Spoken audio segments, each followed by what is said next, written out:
జకరియా గ్రంథము 3వ అధ్యాయము 7వ వచనం చదవండి. జకరియా గ్రంథము 3వ అధ్యాయము 7వ వచనం.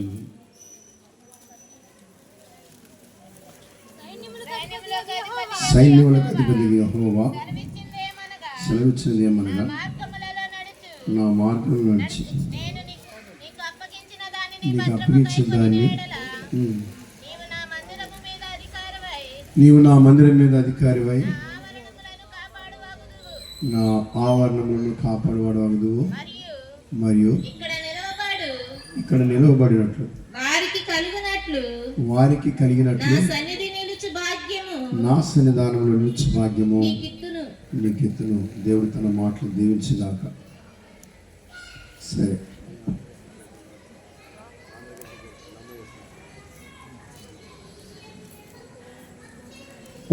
ఈ పాస్టర్ గారు వాస్తవికంగా నన్ను 6వ తారీఖు పిలిచారనుకుంటున్నాను. సరే, ఈరోజు మా అబ్బాయి బెంగళూరు వెళ్ళవలసి ఉంది. చాలా పనులు ఉన్నాయి, కానీ సరే ఏదో చెప్పాం కదా అని గొంతు కూడా ఉండదయ్యా అని చెప్పాను. ఆయన మరి వినలేదు. సరే, ఏదో చూద్దాం. ఆంధ్రప్రదేశ్తో కీర్తన 88వ కీర్తన. నమో యేసునాథా నాదా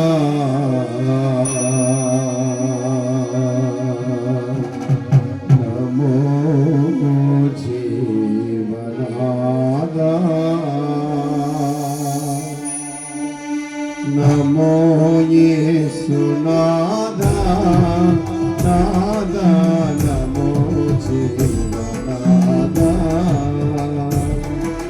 సమాన విరహిత సనాతన సమాన విరహిత సనాతన సమోన్నతో జల ప్రశాంత నామ సమోన్నతో జల ప్రశాంత నామ నమో యేసునాథా నాదా నమో జీవనాదా.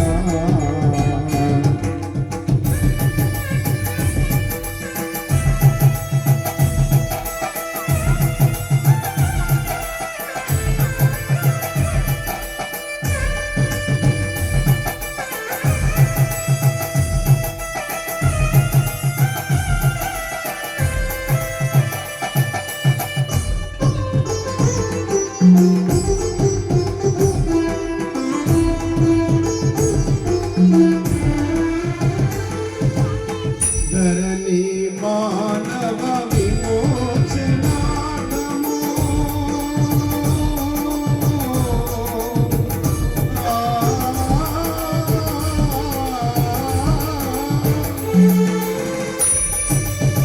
ధరణి మానవ విమోచనార్థము కరుణను జీవమును సగిన ప్రభువా పరమ కృపా అమృత సారా సజన హృదయాభిహార పరమ కృపా భరితామృత సారా వర సజన హృదయాభిహార నమో యేసునాథా నాదా నమో జీవనాదా.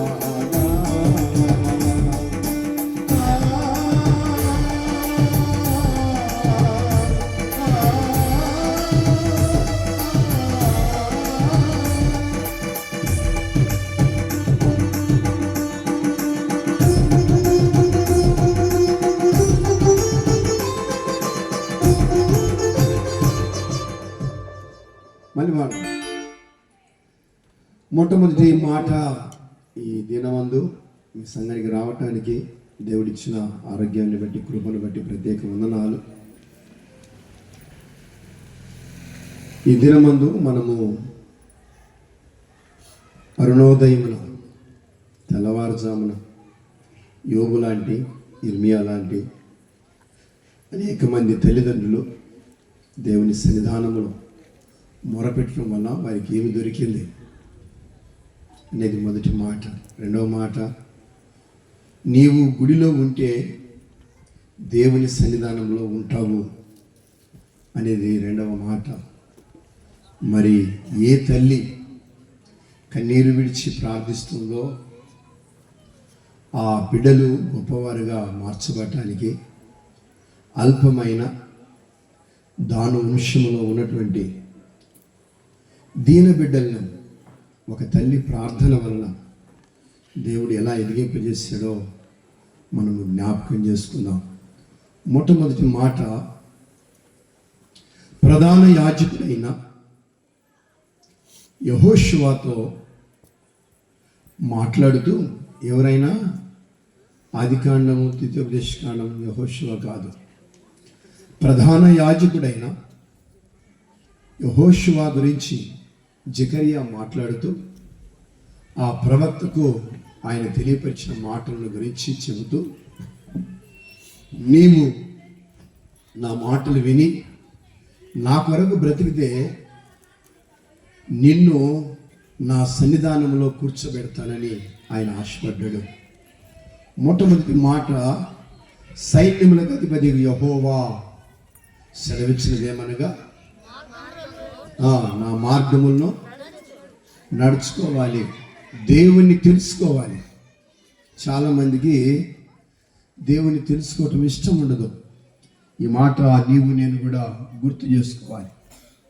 ఆ మాటను మనం మర్చిపోకూడదు. దేవుని మార్గం 25వ కీర్తనలో, నా బాల్య పాపమును నేను ఒప్పుకొనుచున్నాను, నా బాల్య పాపమును జ్ఞాపకం చేసుకున్నకము.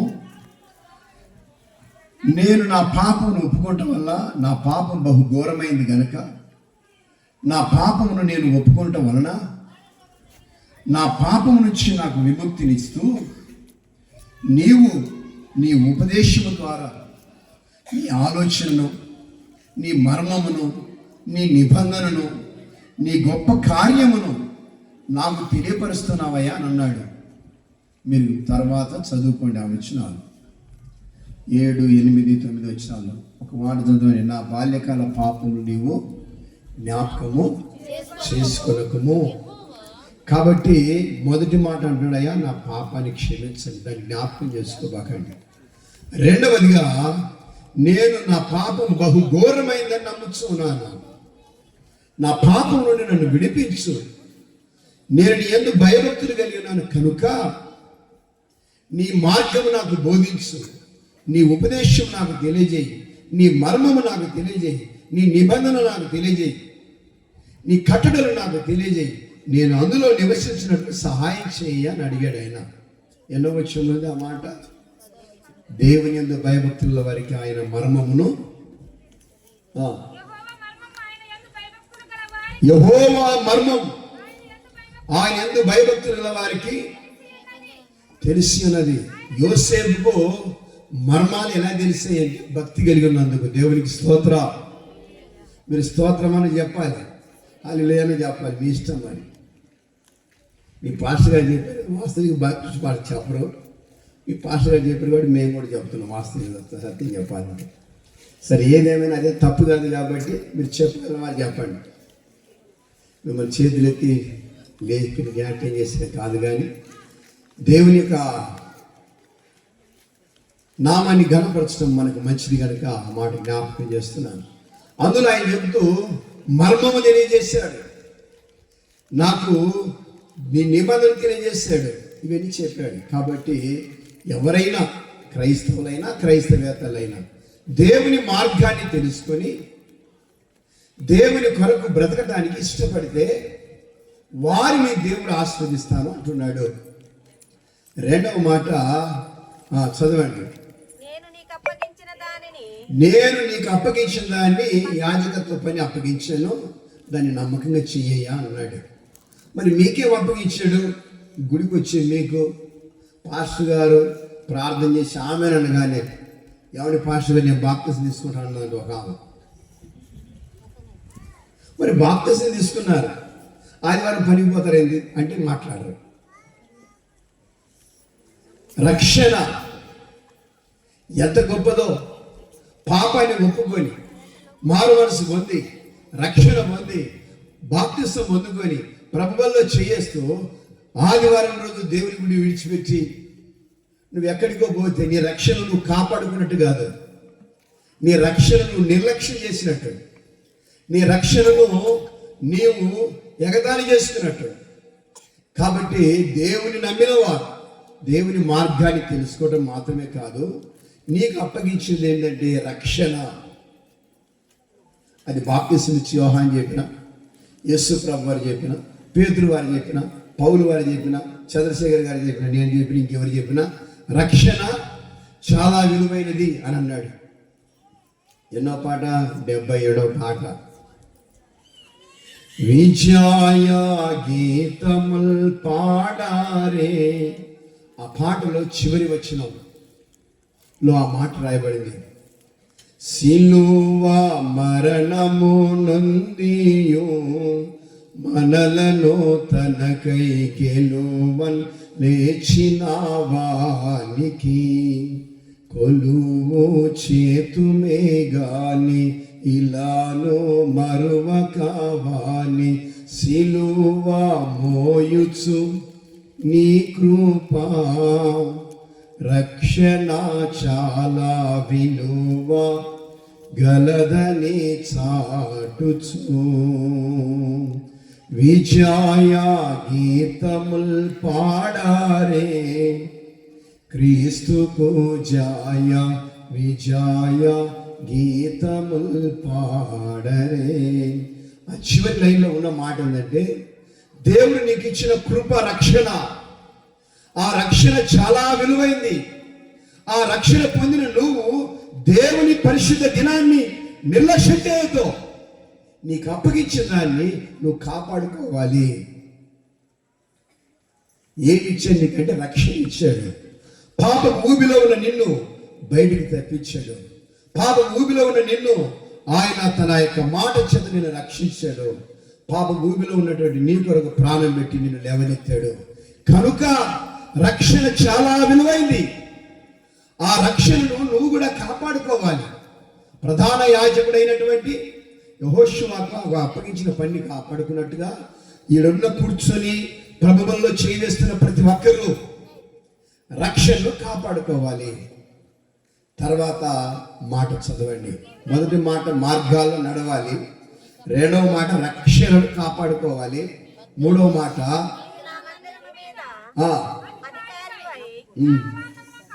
మందిరం మీద అధికారం ఏంటో యెహోషువకు చెప్పాడు. నువ్వేం చేస్తావు? మందిరములో ఒక మంచి మెంబర్గా ఉండి, అయ్యా మీరేం చేస్తారు అంటే, నేను ఉద్యోగం చేస్తున్నా. ఏం చేస్తారు? నేను ఆరైన అంటాడు. మరి మీరు ఎవరిని ఆరాధిస్తారంటే, నేను ఇప్పుడు చెప్పలే అంటాడు. ఎందుకని? ఆరాధించి దేవుని పేరు చెప్పుకోలేవు, ఏ మతమో చెప్పుకోలేవు. దేవుని కొరకు పేతురు వారిని నువ్వు యేసయ్యతో ఉన్నావు కదంటే, ఏమో నాకేం తెలుసు అని అన్నాడు ఆయన. యేసు అంతరంగికులు పేతురు ఒకడు. కానీ అక్కడ ఉన్నటువంటి వారు అడిగినప్పుడు నాకు వారు ఎవరో తెలియదు అని అన్నాడు. లోకంలో చాలా మంది క్రైస్తవులను చెప్పుకోవడానికి సిగ్గుపడే వారుగా ఉన్నారు. ఆ మాట మీద మీరు జ్ఞాపకం చేసుకోండి. నాలుగవ మాట, మరియు ఇక్కడ నిలవబడి వారికి కలిగినట్లుగా. ఇక్కడ నిలవబడిన వారికి కలిగినట్లుగా, ఇక్కడ నిలవబడిన వారికి కలిగినట్లుగా. ఇక్కడ నిలబడుతున్నారా? ఆదివారం రోజు ఎంతమంది పురుషులు వస్తున్నారు? మీరు బల్లో చూసుకోండి, ఆడపిల్లల కంటే మగ పిల్లలు ఎక్కువ ఉంటారు. మీరు సినిమాలు చూసుకుంటే ఆడపిల్లల కంటే పురుషులు ఎక్కువ ఉంటారు.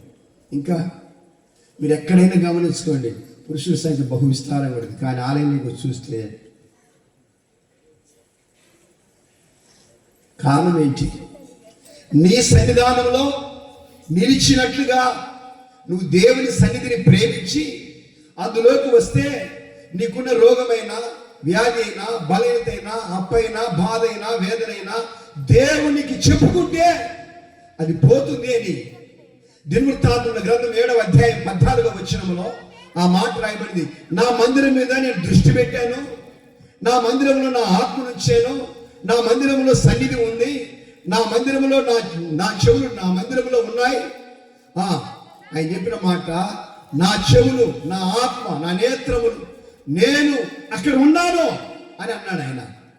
నువ్వు గుళ్ళోకే రాకుండా ఏం కావాలి? దేవుని దృష్టికి నువ్వు కనపడవు, దేవుని శివులకు నీ ప్రార్థన వినపడదు. ఇంకేంటంట ఆ మాట ఉందా? యెహోవా కను దృష్టి ఈ స్థలం మందు ఉంటుంది. ఆయన చెవులు మీ మొరల మీద ఉంటాయి. ఆయన ఆత్మ దేవుని సన్నిధిలో ఉంటుంది. దేవుని మహిమ అందులో దొరుకుతుంది. ఇక్కడికి వచ్చి ఎవడు పశ్చాత్తాపడతాడు, వాడిని స్వస్థపడతాడు.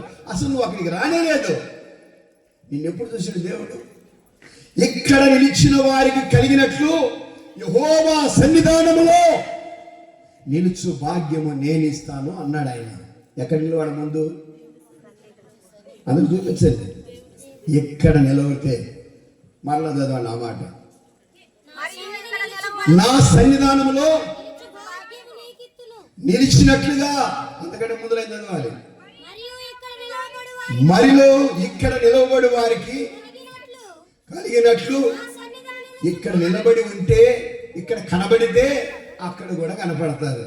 ఇక్కడ రావడానికి సిగ్గుపడితే అక్కడ ఎంతమంది పాస్టులు చేసినా, సతీష్ కుమార్ గారు అంటారు, జైపాల్ గారు లాంటి వాళ్ళు ఎంతమంది చేసినా, ఎంత పెద్ద పెద్ద పాస్టులు చేసినా నువ్వు పరలోకి దేవుడు చేర్చలేడు. కారణం ఏంటి? దేవుని గుడికి నువ్వు వస్తే ఆయన చూస్తాను. నేను దేవుని గుడికి వచ్చి నువ్వు మొరు పెడితే ఆయన చెవులతో వింటాడట. దేవుని గుడికి నువ్వు వచ్చి పశ్చాత్తాపడితే ఆయన తన మనసు మార్చుకుని దీవించడానికి సిద్ధంగా ఉన్నాడు. నా మహిమ, నా ఆత్మ అక్కడ ఉంది, నా కనుదృష్టి ఉంది, నా చూపు ఉంది, నా చెవులు అక్కడ ఉన్నాయి అని ఆయన చెప్తే అసలు ఇక్కడికి రావడానికి చాలా మంది సిగ్గుపడతా ఉంటారు. మరి ఇక్కడ రావడానికి అక్కడ ఉందా ఆ వచ్చిన ప్రకారం? మళ్ళీ చదవండి. ఎక్కడ నిలవబడిన వారికి కలిగినట్లు. కొందరు దేవుడి పిల్ల లేచినప్పుడు మనం చాలా సిగ్గుపడతా ఉంటారు. ఏ పాఠం లేకపోతే వీళ్ళు ఎందుకు నేర్పుతున్నారంటారు. ఇక్కడ నిలిచిన వారికి కలిగినట్లు నా సన్నిధానములో నిలుచు భాగ్యమును నేను నీకు ఇస్తాను అని అన్నాడు. ఎంతమందికి కావాలో ఆలోచన చేసుకోండి. మరి అది ప్రధాన యాజకుడైన యెహోషువకు చెప్పిన మాట. ఈ దినాన నిన్ను కూడా అడుగుతున్నాడు. ఆ సన్నిధానంలో నీకు స్థానం కావాలంటే ముందు ఈ సన్నిధానంలో కనపడాలి. దేవుని మార్గాన్ని తెలుసుకోవాలి. నీకు ఇచ్చిన రక్షణను కాపాడుకోవాలి. నిన్ను దేవాలయంలో ఒక మంచి క్రైస్తవుడు దేవుడు చూడాలి. నీవు దేవుని ఆరాధించడం, ప్రార్థించడం, వాక్యం చదవటం. చదువచ్చిన వాళ్ళు అయితే, చదువు గురించి నేను చెప్పలేదు. చదువచ్చిన వాళ్ళు అయితే ప్రార్థన నాకు రాదులేండి అని అంటారు. ఎంఏ బీఈడి కానీ ఏం రాదు. ఊళ్ళో జనానికి తిడతాడు. కానీ ఎంఏ బీఈడి ఏం రాదు.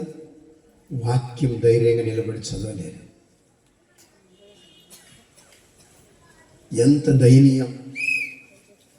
దేవుని మాట అంటే పాట పాడమన్నారు, మీరందరూ పాడతారు. నీవుంటే నాకు చాలైన పాటలు ఉందా? నీ మాట చాలైన. మరి దేవుని మాట చదవడానికి సిగ్గుపడితే, దేవుని గుళ్ళోకి రావడానికి సిగ్గుపడితే అక్కడ దొరుకుతుందా మీకు స్థానం? ఎంతమంది పాస్టర్లు ₹1 కోటి ఇచ్చిన నీకు అక్కడ స్థానం దొరకదు. కారణం ఏమన్నాడు? ఇక్కడ నిలిచి ఉంటే ఇక్కడికి నువ్వు రావాలి. దేవుడు తన కనుదృష్టి పెట్టి నిన్ను చూడాలి. ఆయన చెవులకు నీ మొర వినబడాలి. ఆయన నువ్వేమడుగుతున్నావు ఆయన విని నేను స్వస్థపరుస్తానంటే అసలు నేను ఇక్కడికి రాను. కానీ పాస్టర్గా నేను పరలోకం బదులు ప్రార్థన చేయమంటాడు. ఆయన పోతారా? ఊరని వాక్యం చెప్తా ఉంది. ఇర్మియా గ్రంథం 35వ అధ్యాయంలో ఉన్నటువంటి మరికొన్ని మాటలు జ్ఞాపకం చేసినప్పుడు, ఇర్మియా గ్రంథం 35వ అధ్యాయంలో ఇగ్దలియా అనేటువంటి ఒక వ్యక్తి ఉన్నాడు. అతడు ఆ కుటుంబాన్ని బహు టిస్ట్ చేస్తూ ఉన్నాడు. అక్కడ ఉన్నది ఎవరంటే రేకాబు, అతని కుమారుడు యెహోనాదాబు, అతని మనవళ్ళు, కుమారులు అక్కడ ఉన్నారు. ఈ ఇర్మియా గ్రంథంలో ఈ అధ్యాయం ప్రత్యేకమైంది. రేకాబు భక్తిపరుడుగా ఉన్నాడు. వాళ్ళ భార్య భక్తిపరురాలుగా ఉంది. వారు కష్టపడి యెహోనాదాబును పెంచారు, పెద్ద చేశారు. దేవుని కృప కొరకు అతని గొప్ప చేశారు. అతడు చనిపోకముందు, అయ్యా మీరు దేవుని యందు భక్తి కలిగి ఉండండి, నేను చెప్తున్నాను, నా మాటలు విని దుర్వ్యసనాలకు లోను కావద్దు, మద్యము తాగవద్దు, ద్రాక్షరసం త్రాగవద్దు, మీరు చెడిపోతారు, దేవుని రాజ్యంలో మీరు చేరని చెప్పారు. చెబితే 35వ అధ్యాయం 16వ వచనం చదవండి. రేకాబు కుమారుడైన యెహోనాదాబు తమ తండ్రి తమకిచ్చిన ఆజ్ఞలను నెరవేర్చిరి గాని ఈ ప్రజలు నా మాట వినకపోయినారు. ఇర్మియా బాధపడుతూ యెహోనాదాబు అనేటతను యెహూ అనే రాజకాలంలో ఉన్నాడు. అతడు రేకాబు కుమారుడు. అతడు దేవుని సన్నిధానంలో ఎంతమంది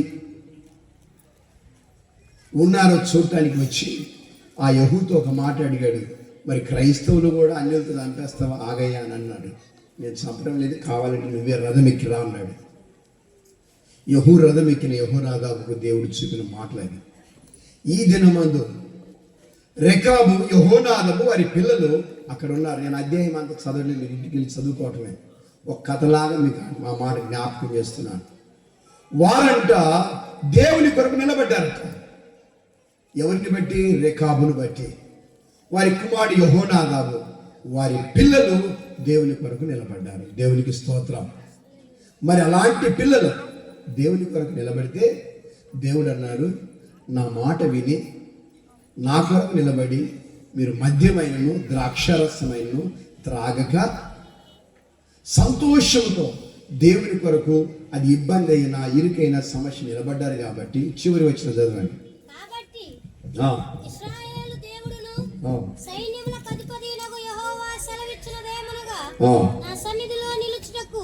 నా సన్నిధానములో నిలుచుటకు రేకాబు కుమారుడైన యెహోనాదాబునకు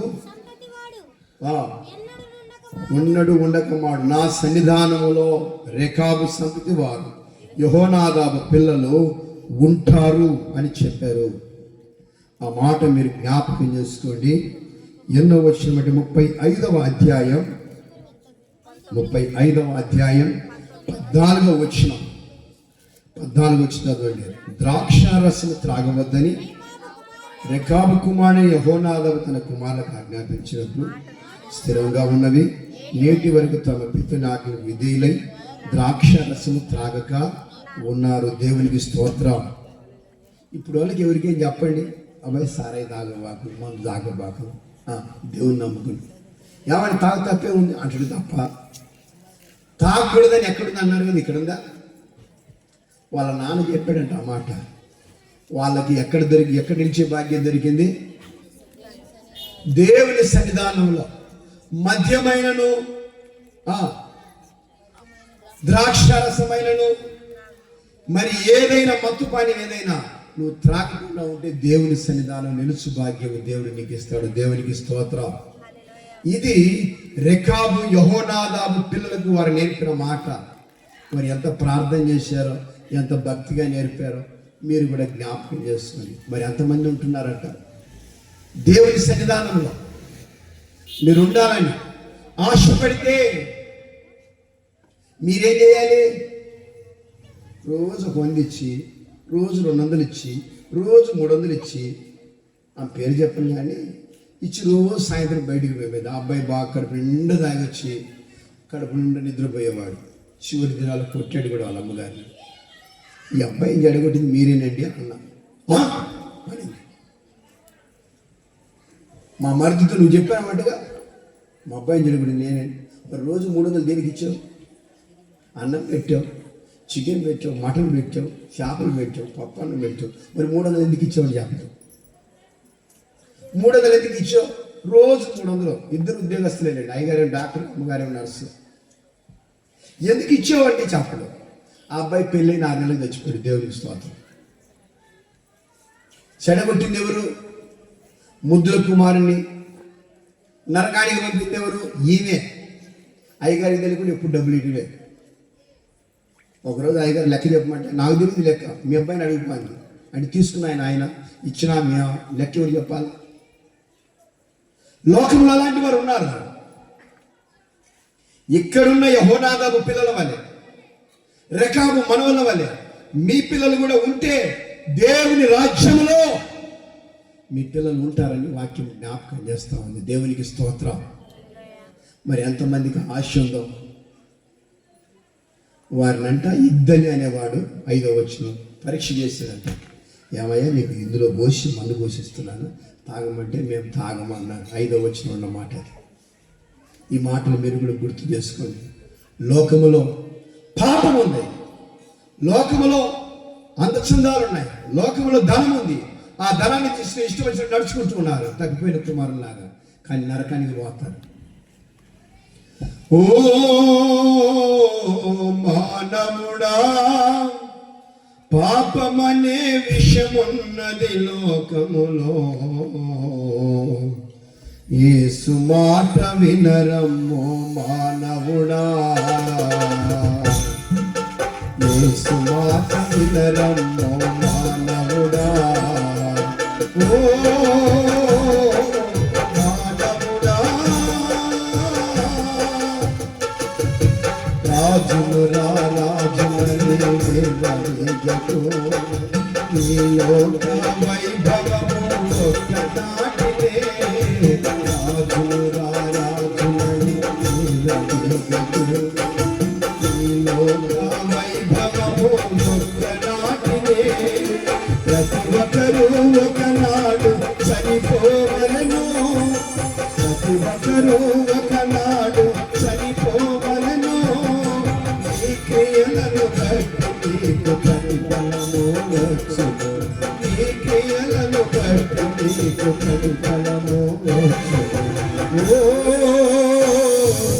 మానవుడా, పాపమనే విషమున్నది లోకములో, యేసు మాట వినరమ్మో మానవుడా, క్రీస్తు మాట వినరమ్మో మానవుడా. ఓ మానవుడా,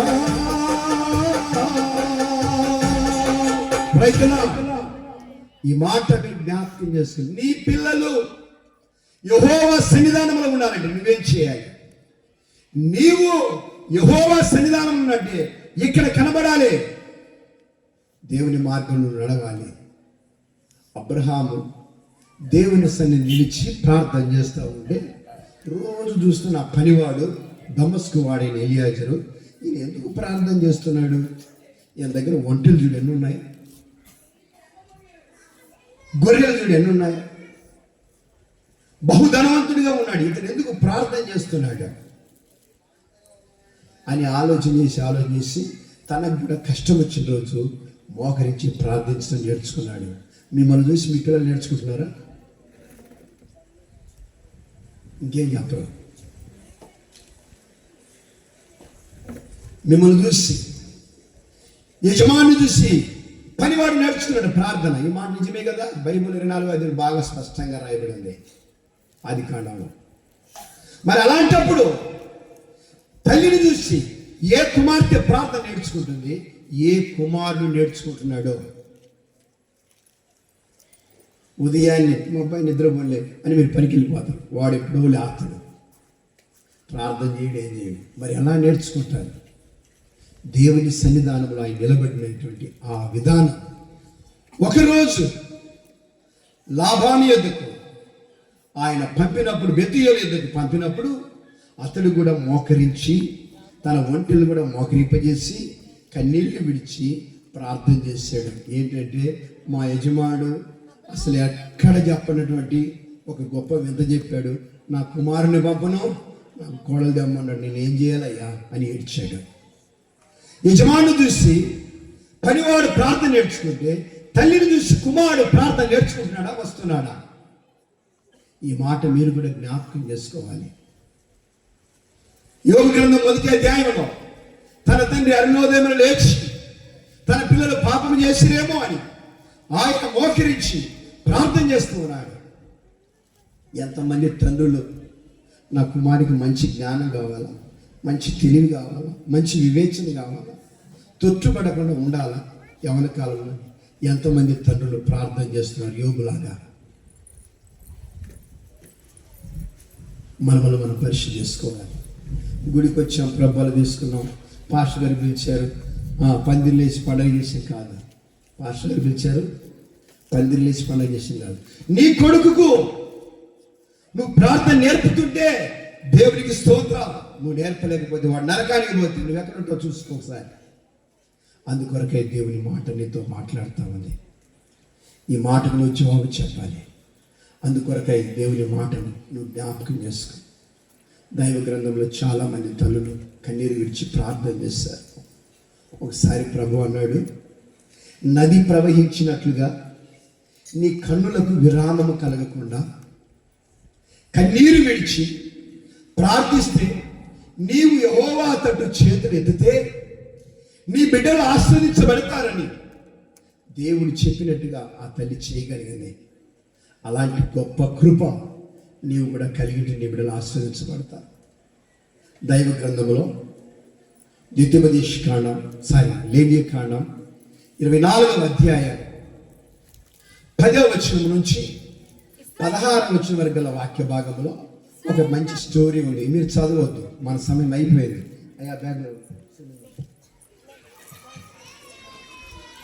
మన సమయం అయిపోయింది కాబట్టి ఆ మాట మీరు గుర్తు చేసుకోండి. ఒక దాన వంశస్థుడు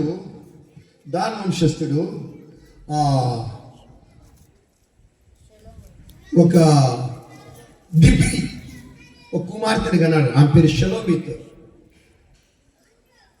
దాన వంశస్థుడు దిబ్రి ఒక కుమార్తెను కన్నాడు. ఆ కుమార్తె కూడా ఒక అయ్యగారిని పెళ్లి చేసుకుంది. వాళ్ళకు కొడుకు పుట్టాడు. ఇజ్రాయెల్ దేశంలో ఉంటే 12వ ఏటి నుండి సౌలును యెరూషలేము పంపించినాడు. తార్సు నుంచి యెరూషలేము పంపించింది కదా వాళ్ళ అమ్మగారిని. యేసు ప్రభువాన్ని దేవాలయంలో మంచి పండితులు అన్నాడు కదా 12వ ఏట. అలాగా ప్రతి యూదురాలు వాళ్ళ పిల్లలను దేవుని వాక్యం నేర్పాలి. అలాంటి పని ఆమె చేయలేదు. ఆ పిల్లవాడు ఆడుకుంటూ ఇద్దరు అన్నదమ్ములు కలిసి తగ్గువాడుకున్నారు. బాగా పోరాడుకున్నారు, బాగా కొట్లాడుకున్నారు. కొద్దిసేపు అయిన తర్వాత ఏంటో లైట్లో తగ్గువాడుకుంటే అనుకున్నాను. మీ దేవుడు శాతగాడు అంటే ఎట్టుది ప్రార్థనకు పోతావే నువ్వు తిట్టొచ్చా అని అన్నాడు. అంటే ఇప్పుడు ఎవరిని మీకేరు? ఇద్దరు కలిసి కొట్లాడుకుంది మీరే, తిట్టుకుంది కూడా మీరే, కొట్టుకుంది కూడా మీరే. ఇప్పుడు ఎవరిని మీకేరు? దేవుని తీసుకొచ్చి మధ్యలో పెట్టాడు. నువ్వు దేవుని గుడికి పోతావే, ప్రార్థన చేసుకుంటావే, నువ్వు అలా చేయొద్దు. అట్లా ఈ అబ్బాయి కూడా ఏం చేశాడంటే, మీ దేవుడు మీకు ఏం చెప్పాడో తెలియదు కానీ మీరు బహు అహంకారులు, మీ దేవుడు వ్యర్థుడు అన్నాడు. ఆజ్ఞలో మొదటి ఆజ్ఞ, నీ దేవుడైన యెహోవా నామమును, రెండవ వ్యర్థముగాను ఉచ్చరించకూడదు. ఇక్కడ రాయబడిన మాట, నీ దేవుడైన యెహోవా నామమును దూషించకూడదు, నీ దేవుడైన యెహోవా నామమును శపించకూడదు. 16వ అధ్యాయం ద్వితీయోపదేశకాండం 6వ అధ్యాయం 16వ వచనం. 6వ అధ్యాయం ద్వితీయోపదేశకాండం 6వ అధ్యాయం 16వ వచనం. ద్వితీయోపదేశకాండం 6వ అధ్యాయం 16వ వచనం. నీ దేవుడైన యెహోవాను శోధించకూడదు, నీ దేవుని ఆత్మను దుఃఖపరచకూడదు. ఈ 5 మాటలు మీరు గుర్తుపెట్టుకోండి. ఈ 5 తల్లికి తెలుసు. ఇజ్రాయేల్ వాళ్ళకి ఇక్కడే ఉన్నాడు, ఇక్కడే పెరిగాడు, ఎవరితోనో తగు ఆడుతున్నాడు. గోలికాయలు ఆడుకుంటూ తగు ఆడాడు, క్రికెట్ ఆడుకుంటూ తగు ఆడాడు, ఏం ఆట ఆడతా రాళ్ళాట తగు ఆడ తెలియదు కానీ తగు ఆడుకున్నారు. తగు ఆడుకునేసేపు బాగానే ఉంది, తిట్టుకునేసేపు కూడా బాగానే ఉంది. యెహోవాను పిలిచి తిట్టాడంటాడు. అప్పుడు ఇశ్రాయేలు అందరూ పోగాయి, ఏమన్నా మోషే గారికి తిట్టాడు కదా, ఇదేం చేద్దాం అన్నాడు. ఈరోజు చెప్పను, నేను రేపు చెప్తానన్నాడు. ప్రార్థన చేసి చెప్తానన్నాడు. బైబిల్లో ఈ 5 మాటలు రాయండి. దేవుని నామాన్ని వ్యర్థంగా ఉచ్చరించకూడదు, దేవుని నామాన్ని దూషించకూడదు, దేవుని నామాన్ని శపించకూడదు, దేవుని నామాన్ని, దేవుని ఆత్మను దుఃఖపరచకూడదు. ఇంకేం రాయబడింది? 6వ అధ్యాయం 16వ వచనంలో, నీ దేవుడిని యెహోవా నామమును శోధించకూడదు. ఈ 5 మాటలు ఆ బిడ్డకు నేర్పలేదు. అలా మోషే తెల్లారి వచ్చాడు, కళ్ళు ఎదుటి అతన్ని కాల్చివేసాడు. దిబ్రిలా చూస్తూ ఉన్నాడు తాతయ్య. అమ్మ కూడా ఇలా చూస్తూ ఉంది, ఇప్పుడు ఏడుస్తూ ఉంది. చిన్నగా ఉన్నప్పుడు ఏడ్చితే ఈ బాధ రాదు, చిన్నగా ఉన్నప్పుడు ఇది పెద్దది కాదయ్యా అని చెప్పింటే ఈ బాధ రాదు. ఇప్పుడు ఏడుస్తూ ఉంది, కళ్ళు ఎదుటి అందరి చేతులు పెట్టి రాత కొట్టి చంపేస్తారు. ఎంత దుఃఖం! దాను వంశస్థుగా దిబ్రి కుమార్తె షలోమితు తన కుమారుడికి ప్రార్థన నేర్పలేదు, ఆజ్ఞ నేర్పలేదు, కట్టడలు నేర్పలేదు, నియమం నేర్పలేదు, చదువు నేర్పలేదు, సంస్కారం నేర్పలేదు. కనీసం దేవుణ్ణి దూషించకూడదురా, దేవుడిని తిట్టకూడదురా అని చెప్పలేదు. అంత కఠినముగా ప్రవర్తించి నడుచుకుంది. కళ్ళెదుటి పిల్లలు చచ్చిపోతే అప్పుడు ఏడుస్తూ ఉంది. ఈ 5 మాటలు మీరు కూడా గుర్తుపెట్టుకుని గుడికి పోవడం కాదు, బిడ్డలకి దైవ సేవకుని కానీ దేవుణ్ణి కానీ మీరు ఎప్పుడు కూడా దేవుని పని కానీ పల్లెత్తు మాట్లాడకూడదు. యెహోవా సన్నిధానంలో తప్పు జరిగితే నేను ఆ కాపరిని అడుగుతాను అన్నాడు లేవియా కాలంలో. యెహోవా సేవకుడే ఉత్తరవాది అన్నాడు. కాబట్టి ఆ మాట మీరు జ్ఞాపకం చేసుకోండి. మరి ఈ తల్లి ఏం పోగొట్టుకుంది? కన్న బిడ్డను పోగొట్టుకుంది, కన్న ప్రేమను పోగొట్టుకుంది, వారసుని పోగొట్టుకుంది, ఇంకేం పోగొట్టుకుంది? నరకానికి వాళ్ళ కుమారుని పంపేసింది. ఇశ్రాయేలీయురాలై ఉండి దేవుని పట్టణంలో ఉంటూ తన బిడ్డను పోగొట్టుకుంది ఆ తల్లి. కారణం ఏమిటో తెలుసా? భక్తిని నేర్పకపోవటం. ఈ దినాన మీరు మీ మనసులో చేసుకొని ఆలోచన చేసుకోండి. మీ కుమారులకు భక్తి నేర్పుతున్నారా? డబ్బులు ఇచ్చి పంపుతున్నారా? సినిమా కంటే ఓహో, సిలుగుని కోసం ఓహో, ఇప్పుడు సినిమాకు పోవట్లేదు, సిలుగుని కోసం సినిమా చూసుకుంటున్నారు. చదువుకోవటం లేదు. వీళ్ళందరినీ మీరు బాగా అలిసిపోయి నిద్రపోతే వాళ్ళు బాగా తెల్లారుగా చూసి అమ్మ కడుపులో తొమ్మిది వచ్చిందమ్మ నేను పడుకో, అసలు పడుకోయా, పడుకో నీళ్ళు పడుకోబెట్టి వాళ్ళు ఫెయిల్ చేస్తూ ఉన్నారు. ఎందుకని? ఆత్మశోధన చేసుకోవాలి ప్రతి తల్లి. ఆ మాట ఈ దినాన్ని మీకు కూడా జ్ఞాపకం చేస్తున్నాను. మరి 3 మాటలు చెప్పేసి ముగిస్తాను. 2వ దినవృత్తాంతములు 2వ అధ్యాయం 14వ వచనం, నిర్గమకాండం 31వ అధ్యాయం మొదటి 5 వచనాలు, 36వ అధ్యాయం 2వ వచనం, న్యాయాధిపతుల గ్రంథం 13వ అధ్యాయం 3, 9, 7, 14 వచనాల్లో ఉన్న మాటలను చెప్పేసి ముగిస్తూ ఉన్నాను.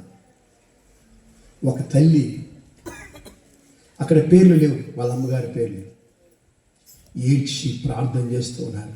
అయ్యా ఈ బిడ్డ ఎట్టి వాడవుతాడో నువ్వు సహాయం చేయ, నాకు బిడ్డలు లేరయ్యా అని ఏడుస్తూ ఉంటే మనోహ భార్య న్యాయాధిపతుల గ్రంథం 13వ అధ్యాయంలో దేవదూత వచ్చి నువ్వు ఇలా నడుచుకుంటే నీకు బిడ్డని ఇస్తాను అన్నాడు. అది 3, 4 వచనాలు. మరలా 9వ వచనంలో వాళ్ళ భర్త వచ్చాడు, మీ బిడ్డని నీకు ఇస్తాను కానీ నువ్వు ఇలా నడుచుకోవాలి ఆమెకి చెప్పాడు. మరలా 14వ వచనం చెప్పాడు, ఏం చేయకూడదు, నువ్వు ద్రాక్షరసం తాగకూడదు, అపవిత్రమైనది ఏది కూడా ముట్టకూడదు. ఇలాగా తల్లికి రిస్ట్రిక్షన్లు అన్నీ చెప్పి వెళ్ళిపోయింది దేవత. ఎన్నిసార్లు ప్రత్యక్షమైందండి? మీరు బైబిల్ బాగా చదువుకోండి, ఎవరైనా చదువుకున్నారంటే 3 సార్లు ప్రత్యక్షం. ఎవరికి చెప్పిపోయింది రూల్స్ అన్నీ? అమ్మగారికి చెప్పిపోయింది. ఎందుకని అయ్యగారికి చెప్పలా? మీరు ఏ బైబిల్ అయినా చదువుకుంటే అదే ఉంటుంది అందులో. ఎందుకంటే చెడగొట్టేదంతా వీళ్ళే అని నేను అంటలా, బైబిల్ చెప్పిన మాట. షలోమితు లాంటి వారు ఉన్నారని చెప్పింది. ఆ మాట మీరు గుర్తు చేసుకొని, దేవదూత ప్రత్యక్షమై మానోహ భార్యకు కండిషన్ చెప్పింది, నీవు ఇలా పెంచుతానంటేనే నీకు కుమారుని ఇస్తానని. ఆ కండిషన్ ప్రకారం ఆ వివాహం అయ్యేదాకా పెంచింది.